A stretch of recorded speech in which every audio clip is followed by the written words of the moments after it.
पुराने समय की बात है। एक गांव में दो किसान रहते थे। दोनों आपस में बहुत ही अच्छे मित्र थे और दोनों बुजुर्ग हो चुके थे। उनकी आर्थिक स्थिति भी लगभग एक ही जैसी थी, अर्थात दोनों के दोनों गरीब थे। एक बार दोनों के खेतों में अच्छी फसल हुई। दोनों उसे बेचने के लिए शहर की मंडी में गए। उस जमाने में मुद्रा के रूप में चांदी के सिक्कों का प्रचलन था, इसीलिए फसल बेचने पर उन्हें जो भी चांदी के सिक्के प्राप्त हुए वो उन्होंने एक पोटली में रख लिए। उसे लेकर वे शहर की एक सराय में ठहर गए, क्योंकि गांव लौटने में काफी देर हो चुकी थी। गरीब को अगर थोड़ा सा धन प्राप्त हो जाए तो उसके दिमाग में सबसे पहले उस धन की सुरक्षा की बात आती है। यही उन दोनों बूढ़ों के दिमाग में भी आया। सोने से पहले उन्हें चिंता होने लगी कि अगर उनके सो जाने के बाद उनके चांदी के सिक्के किसी ने चुरा लिए तो। यही बात सोचकर उन्होंने अपनी चांदी की मोहरें आपस में सलाह मशवरा करके अपने साथ लाई हुई एक टोकरी में छुपा दी और उस टोकरी को एक तरफ रख दिया।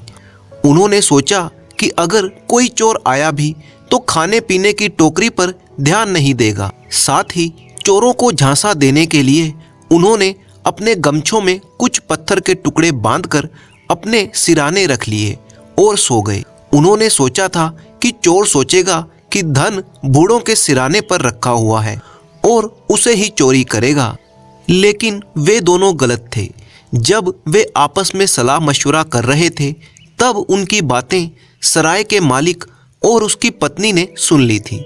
उन्होंने छिपकर यह भी देख लिया था कि दोनों बूढ़ों ने असली रकम खाने की टोकरी में छिपाकर एक तरफ रख दी थी। जैसे ही दोनों बूढ़े गाढ़ी नींद में पहुंचे, वे दोनों कमरे के अंदर आए और टोकरी में रखी हुई मोहरों की पोटली उठाकर ले गए। सुबह के समय जब बूढ़े उठे तो उन्होंने पाया कि टोकरी में रखा हुआ उनका धन चोरी हो चुका था। कुछ देर तक दोनों दुखी होते रहे। फिर उन्होंने सोचना शुरू किया कि उनकी मोहरें कौन चुरा सकता है। उन्होंने देखा कि उस रात उन दोनों के अलावा उस सराय में कोई मुसाफिर ना आया था और ना गया था। उन दोनों के अलावा उस सराय में रहने वाले केवल दो ही व्यक्ति थे, सराय का मालिक और उसकी पत्नी। बूढ़ों ने सीधे सराय के मालिक के पास जाकर पूछा, कल रात हमारी चांदी की मोहरें किसने चुराई हैं? सराय के मालिक ने अनभिज्ञता प्रकट करते हुए कुछ इस तरह से दिखाया जैसे वह इस घटना के बारे में बहुत ही आश्चर्य में है और बोला, अरे यह क्या हो गया? आपके सामान की चोरी हो जाना आपके लिए भले ही कुछ ना हो, मगर हमारे लिए यह तो बड़ी ही बदनामी की बात है। अगर हमारी सराय में चोरी हुई है, ये बात फैल गई तो हमारी सराय में कौन ठहरेगा? हमारी तो बहुत ही ज़्यादा बदनामी होगी। इस चोरी का तो हमें पता लगाना ही होगा। चलो हम शहर के कोतवाल के पास चलते हैं।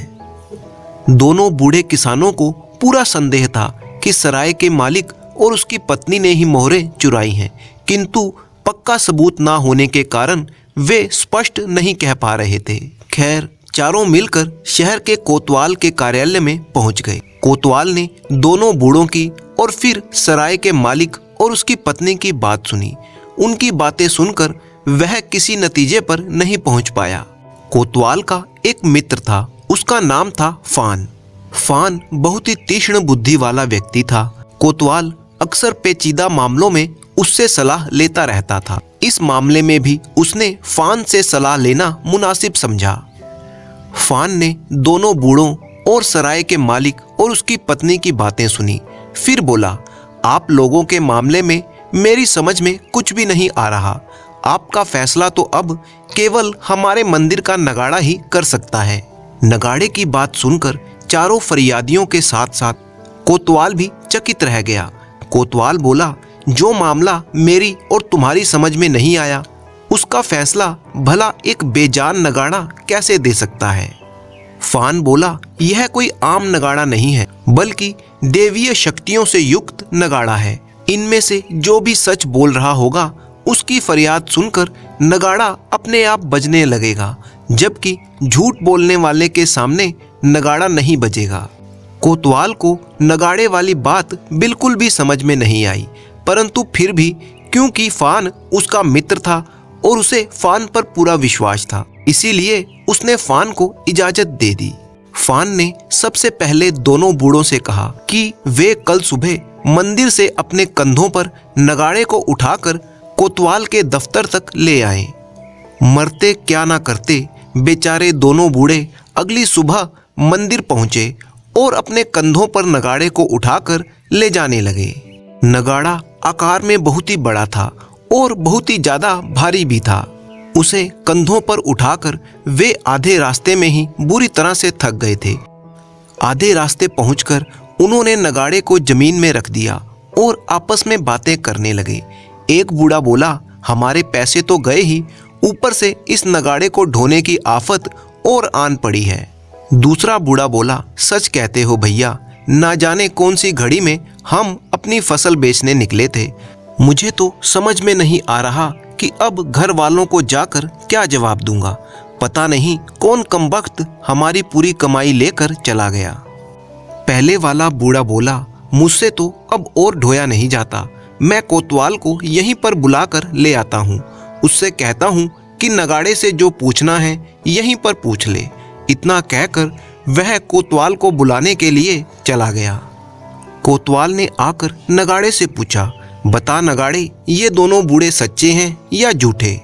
कोतवाल के इतना कहते ही नगाड़ा अपने आप बज उठा। उसमें से डम डम की आवाजें आने लगी। कोतवाल समझ गया कि बूढ़ों के पैसे सचमुच चोरी हुए थे। अब उसके सामने समस्या ये थी कि पैसे किसने चोरी किए थे। शाम के समय फान ने सराय के मालिक और उसकी पत्नी को कोतवाल के दफ्तर में बुलाया और कहा, कल सुबह तुम दोनों मंदिर के नगाड़े को अपने कंधों पर उठाकर कोतवाल के दफ्तर तक ले आना। अगली सुबह सराय का मालिक और उसकी पत्नी नगाड़े को कंधों पर उठाकर कोतवाल के दफ्तर की ओर चल पड़े। नगाड़ा पिछले दिन की ही तरह काफी भारी था। कुछ ही दूर चलने पर दोनों की सांसें फूल गईं। आखिर उन्होंने नगाड़े को उतारकर एक ओर रख दिया और बतियाने लगे।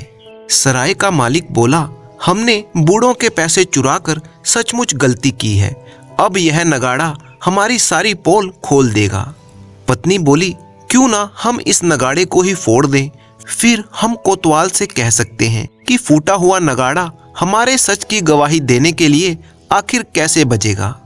सराय का मालिक बोला, तुम ठीक कहती हो। इतना कहकर उन्होंने एक नुकीला पत्थर नगाड़े को फोड़ने के लिए उठाया, किंतु इससे पहले कि वह नगाड़े को फोड़ता, नगाड़े का आवरण उठाकर उसके भीतर से फान प्रकट हुआ और बोला, नगाड़े ने सच जान लिया है, तुम दोनों ने ही बूढ़ों के पैसे लिए हैं। फान को देखते ही सराय के मालिक और उसकी पत्नी के होश उड़ गए। जैसे तैसे वो अपने आप को संभालकर फान के पैरों में गिरे और कहने लगे, हम बूढ़ों के पैसे वापस करने को तैयार हैं, किंतु हमें बदनामी और सजा से बचाइए। हम आइंदा ऐसी गलती नहीं करेंगे। फान बोला, तुम्हें माफ करने का अधिकार केवल उन दोनों बूढ़ों के पास है। असल बात यह थी कि फान उन बड़े बड़े नगाड़ों के अंदर छिपकर बैठा हुआ था। ये बात ना तो बूढ़ों को और ना ही सराय के मालिक और उसकी पत्नी को पता थी। नगाड़े के अंदर छिपकर बैठे हुए फान ने बूढ़ों की बातें सुन ली और उनका सच जान लिया। इसी तरह से उसने सराय के मालिक और उसकी पत्नी की बातें भी सच सच सुन ली। इसके बाद फान उन दोनों अपराधियों को बूढ़ों के पास ले गया, जहां पर उन्होंने बूढ़ों का धन वापस दे दिया। दोनों गरीब बूढ़े अपना धन पाकर खुश हो गए और सराय के मालिक और उसकी पत्नी को क्षमा करते हुए अपने घर चले गए। इस तरह से फान ने अपनी चतुराई से बूढ़ों को इंसाफ दिला दिया।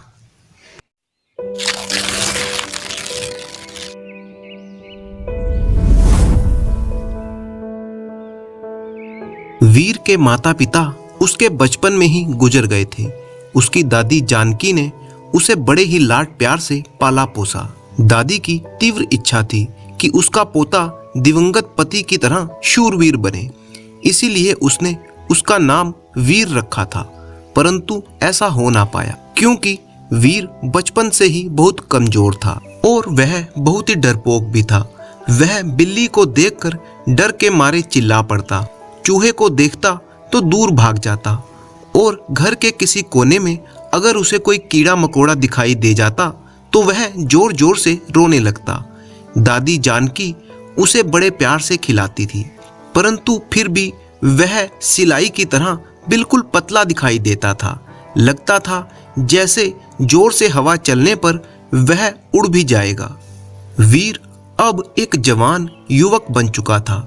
उसकी दादी बीमार पड़ गई। जब वह समझ गई कि वो अब ज्यादा दिन जिंदा नहीं रहेगी तो दादी ने वीर को अपने पास बुलाया और कहा, वीर नाम देकर मैंने तुम्हारे साथ बड़ा ही अन्याय किया है। तुम्हारे रवैये को देखकर लोग तुम्हें डरपोक समझते हैं और तुम्हारी हंसी उड़ाते हैं।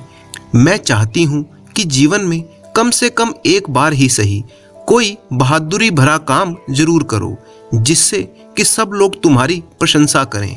यही मेरी आखिरी इच्छा है। उसी रात को दादी की मौत हो गई। वीर समझता था कि अगर मैं कोई साहस भरा काम करूं भी तो गांव के लोग मेरी प्रशंसा नहीं करेंगे। फिर भी उसने फैसला कर लिया कि कोई साहस भरा काम करके दादी की आखिरी इच्छा जरूर पूरी करूंगा। दूसरे ही दिन सवेरे वीर ने अपना गांव छोड़ दिया। शाम तक वह पैदल चलता रहा और एक गांव में प्रवेश किया। उस गांव में एक पेड़ के नीचे बैठे हुए कुछ लोग आपस में बातें कर रहे थे। वह एक बाघ के बारे में बात कर रहे थे जिसने उनके बकरे बकरियों को खा डाला था। वीर ने अपना परिचय देते हुए उनसे कहा, आप परेशान मत हो, मैं कोई साहस भरा काम करने के लिए निकल पड़ा हूँ। मैं इस बाघ को मार डालूंगा और आपकी परेशानी दूर करूंगा। उनमें से एक आदमी ने कहा, देखने में तो तुम बहुत बहादुर लगते हो। तुम्हारा नाम लेते ही बाघ डर के मारे दुम दबाकर भाग जाएगा। वीर के दुबले पतले शरीर को देखकर उस आदमी ने ये बात मजाक उड़ाने के लिए कही और ठट्ठा मारकर हंसने लगा। परंतु एक दूसरा बूढ़ा आदमी वीर के पास आया और उसे धनुष बाण दिया और कहा कि तुम इस पेड़ पर बैठ जाओ, तो रात के समय जब बाघ पानी पीने के लिए इस तालाब पर आएगा तो पेड़ पर से बाण चलाकर तुम उसे मार सकते हो। वीर पेड़ पर बैठ गया और रात होने का इंतजार करने लगा। देखते ही देखते अंधेरा छा गया। भय के मारे वीर पसीने से तरबतर हो रहा था। इतने में पेड़ के नीचे एक सियार आकर गुर्राने लगा। उसकी आवाज सुनते ही वीर डर गया और बाण उसके हाथ से गिरकर नीचे चला गया। रात भर वीर उसी पेड़ पर बैठा हुआ कांपता रहा। सवेरा होते ही सियार वहां से चला गया। फिर वीर पेड़ के नीचे उतरा और अपने आप से कहने लगा, अच्छा हुआ बाघ नहीं आया और मैं बाल बाल बच गया। गांव के लोगों के आने से पहले ही वो वहां से चला गया। वीर अपनी आगे की यात्रा पर किसी दूसरे गांव की तरफ चल दिया। इसी बीच एक व्यक्ति ने उसे सलाह दी कि जो लोग वीर और बहादुर होते हैं उनकी बड़ी बड़ी मूछें होती हैं। ऐसा करो, तुम भी अपनी बड़ी बड़ी मूछें रख लो, जिससे कि लोग तुम्हें भी बहादुर समझेंगे और तुम्हारा मजाक नहीं उड़ाएंगे। वीर को ये बात जच गई। उसने अपनी मूछों को बढ़ाना शुरू कर दिया और कुछ ही दिनों में उसकी बड़ी बड़ी मूछें उग आई थी। अब वह अपने दुबले पतले शरीर और बड़ी बड़ी मूछों के साथ आगे की यात्रा पर निकल पड़ा। जल्दी ही वह एक दूसरे गांव में जा पहुंचा। उसने गांव वालों से पूछा, क्या इस गांव में कोई साहस भरा काम है जिसे मैं कर सकता हूं? वहां के लोगों ने बताया कि अक्सर एक लुटेरा जिसका नाम मंगल है, वो हमारे गांव में लूटपाट करता रहता है। उसे मार डालोगे तो हमें उससे छुटकारा मिल जाएगा और हम तुम्हारे आभारी रहेंगे। वीर ने कहा, यह भी कोई बात है, ये तो मेरे बाएं हाथ का खेल है। वीर वहां पर बड़ी बड़ी डींगे हाँकने लगा। गांव वालों ने उसे लुटेरे मंगल के रहने की जगह का रास्ता दिखाया तो वह उस ओर चल पड़ा। जब वह एक पर्वत के समीप पहुंचा तो उसे घोड़े के टापों की आवाज सुनाई दी। उसने ध्यान से देखा तो घोड़े तेजी से दौड़ते हुए चले आ रहे थे।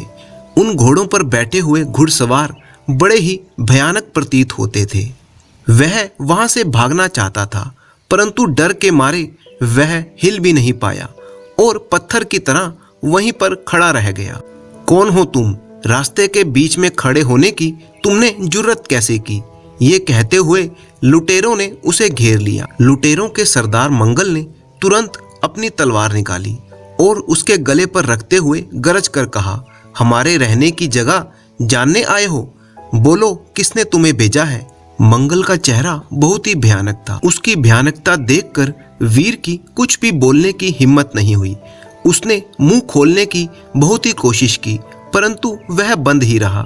वह बस बे बे बे कहता ही रह गया। मंगल ने उसे गूंगा समझा और फौरन उसके गले से तलवार हटा ली। असल में मंगल की शादी के 12 सालों के बाद एक बेटा पैदा हुआ था। वह जन्म से ही गूंगा था, इसीलिए लुटेरा मंगल गूंगों पर कोई अत्याचार नहीं करता था। मंगल ने एक बार फिर गरज कर कहा, पर्वत की गुफाओं की तरफ जाने का साहस मत करना। वहां हम रहते हैं और तुम चुपचाप यहां से लौट जाओ, वरना अपनी जान से हाथ धो बैठोगे। इतना कहकर मंगल अपने साथियों के साथ वहां से चला गया। उसके जाते ही वीर ने शुक्र मनाया कि उसकी जान बच गई। आगे चलते चलते वीर एक तीसरे गांव में पहुंचा। वहां पर कदम रखते ही उसने देखा कि कुछ स्त्री और पुरुष रो रहे थे। वीर उनके पास गया और बोला, आप मुझे अपना दुखड़ा सुनाइए, हो सकता है मैं आपके दुख को दूर कर दूं। उसके मुंह से साहस भरी बात सुनकर लोग उसकी तरफ ध्यान से देखने लगे, परंतु उसका पतला शरीर और बड़ी बड़ी मूछें उसे मजाक का पात्र बना रही थी। वह लोग हंसने लगे, परंतु फिर भी वीर ने उनसे एक बार फिर से पूछा, यदि आप चाहें तो मुझे अपना दुख बता सकते हैं, हो सकता है मैं आपकी कुछ सहायता कर सकूं। तब उनमें से एक औरत ने कहा, देखिए महाशय, हम बहुत ही विपदा में हैं। हमारे गांव में एक पहलवान है जिसका नाम है पहलवान संग्राम सिंह। वह इतना ताकतवर और निर्दयी है कि हम लोगों को अक्सर ही परेशान करता रहता है। लोगों से बिना बात के लड़ाई मोल लेना उसकी आदत है। अब तक गांव में कम से कम 25 लोगों की वो हड्डियां तोड़ चुका है। आज उसने बिना किसी कारण के ही मेरे बेटे को बहुत पीटा, इसीलिए हम बहुत ही दुखी हैं। आज तक कोई भी पहलवान संग्राम सिंह को हरा नहीं पाया है और इसी घमंड में उसने ये घोषणा भी कर रखी है, अगर कोई व्यक्ति सिर्फ 5 मिनट तक उसके सामने टिक भी जाएगा तो वो अपनी हार मान लेगा और इस गांव को छोड़कर चला जाएगा। परंतु आज तक कोई भी आदमी इतना साहस नहीं कर पाया कि उसके सामने कुछ क्षणों के लिए भी टिक पाए। अब आप ही बताइए, क्या आप हमारी मुश्किल दूर कर सकते हैं? वीर ने फैसला कर लिया कि वो उस पहलवान से जरूर टकराएगा। वीर अपनी हिम्मत जुटाकर उस पहलवान के घर के बाहर पहुंच गया और उसे ललकार कर कहने लगा, पहलवान संग्राम सिंह, आज बाहर निकलो, तुम्हारी खैर नहीं है। देखो आज सभी गांव वालों के सामने मैं कैसे तुम्हें पटकनी देता हूं।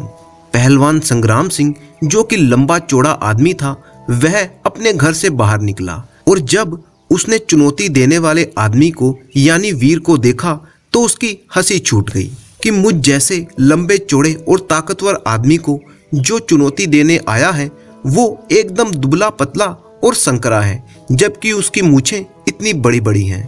पहलवान संग्राम सिंह जोर जोर से हंसने लगा। उसकी हंसी बंद ही नहीं हो रही थी। वह इतना हंसा कि हंसते हंसते जमीन पर लोट-पोट होने लगा। बस यूं मान लीजिए कि अगले आधे घंटे तक वो लगातार हंसता ही जा रहा था और जमीन पर लोट-पोट होता जा रहा था। जब वह हंस हंस कर थक गया तो उसने वीर से कहा, देखो भाई, तुम मुझसे लड़ने आए हो, लेकिन मैं तो पहले ही तुम्हें देखकर हंसते हंसते थक चुका हूँ। अब मेरी हिम्मत तुमसे लड़ने की बिल्कुल भी नहीं है। वह बात करते करते अभी भी लगातार हंस रहा था। तो वीर ने कहा, तो तुम अपनी हार स्वीकार करते हो? वह हंसते हंसते हुए ही कहता है, हाँ, मैं अपनी हार स्वीकार करता हूँ। और इस तरह से बिना लड़े ही वीर ने उसे हरा दिया। शर्त के अनुसार अब वह पहलवान हार मान चुका था और उस गांव को छोड़कर वहां से चला गया। पूरे गांव के लोग अब बहुत ही खुश थे कि वीर के कारण उन्हें उस पहलवान से छुटकारा मिल चुका था। वह वीर की जय जयकार करने लगे। वीर को भी अब संतुष्टि थी कि उसने अपनी दादी की अंतिम इच्छा पूरी कर दी और एक साहस भरा काम करके दिखा दिया।